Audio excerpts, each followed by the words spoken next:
Now, a story about one company's efforts to promote minorities to executive positions. Our business correspondent, Paul Salmon, of public station WGBH in Boston, reports. Hey, guys. Hey, how you doing? Hey, come on in. Come on in. Black executives. Still a relatively rare breed in corporate America, but maybe, just maybe, a key to this country's industrial competitiveness. We in the African-American community understand the need for diversity. We've understood it for a long time. What's the central question again? We've been trying to get in. But the question is, does America understand the need for diversity? And are they ready to embrace diversity for the strength of America? Richard, who? We don't want it. This may be the most successful group of black managers in corporate America. Executives past and present of the Xerox Corporation. They call themselves the Road Show because they're on the road constantly, pushing the idea that America's ethnic diversity is a competitive strength, not a weakness. Are you wrong?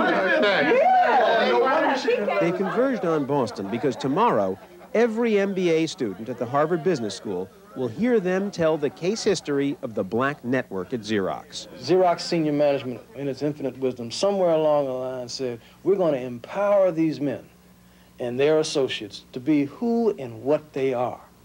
And we weren't really sure where that was going to take us. They weren't sure, we weren't sure.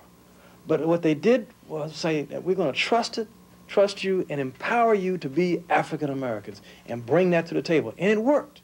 Compared to the rest of corporate America, Xerox's success at promoting African Americans in the past 20 years has been graphic.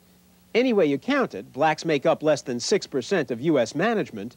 At Xerox, more than 11% of all managers are African American. More revealing still is a comparison of top managers. Here, the national average appears to be around 0.5% for blacks, 1% for minorities in general. At Xerox, by contrast, of 196 top executives, fully 9% are black, 17% minority. At Xerox, they say they're not just trying to fill affirmative action quotas. At every level, the company claims to be getting the loyalty and sense of corporate community that's usually associated with the Japanese. We made a pact back in 1972, 1973. I mean, the same group of guys here and some that are not here, that we would never compete against each other. And do you know how difficult that is in a corporate setting for people to say they're not going to compete against each other when we were all competing for the same jobs, essentially? And you know what? We never did. And we all basically got our vice presidents or the directorships or plant managers or whatever area we were at, because we always knew that our back was covered. In other words, we didn't have to look behind us because we knew everybody that we loved was in front of us. The Roadshow member who's risen highest thus far is Barry Rand, president of marketing at Xerox and one of its half-dozen or so top executives. Mr. President. In Japan, workers join firms for life and form their own interpersonal networks. Rand says that's happening with blacks at Xerox. In the black culture, just so happens that the major strategy that has allowed black people to flourish, to survive and then flourish, happens to be one of unity. We know that we historically have never been able to make it unless we unify and help ourselves. We looked at where had the white male managers that were running the corporation come from. And we spotted those jobs and said, these are the kinds of experiences that you need if you're going to run a corporation like Xerox. As a result, then, we said, over the years, we're going to have women and minorities in those feeder jobs if we're ever going to have a broad range of executives to run the business. And that's exactly what we did. In corporate America as a whole, after years of uniformity, companies have finally begun to recognize the need for diversity. Unfortunately, many of the attempts are half-hearted, if not half-baked.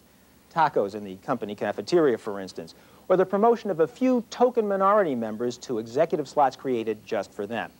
At Xerox, however, they claim they're trying not just to cope with America's ethnic diversity, but to capitalize on it.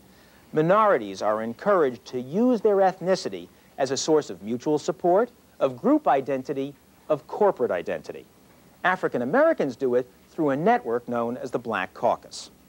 In the district in Washington, D.C., we had a sales rep that was failing. The other 6 sales reps went into the person's territory to help the person get more prospects, qualify the prospects, demonstrate them so the person could get more orders, so the person could be more successful, and so the person could avoid either critiquing or making less money. Where in America would you find 6 people who would go and help another sales rep in the territory? An example of an expression of black pride, unity, and the value of excelling, What Barry's talking about happened all over the country. It happened in Los Angeles, where Bernard was, San Francisco, where I was, New York, where Art was.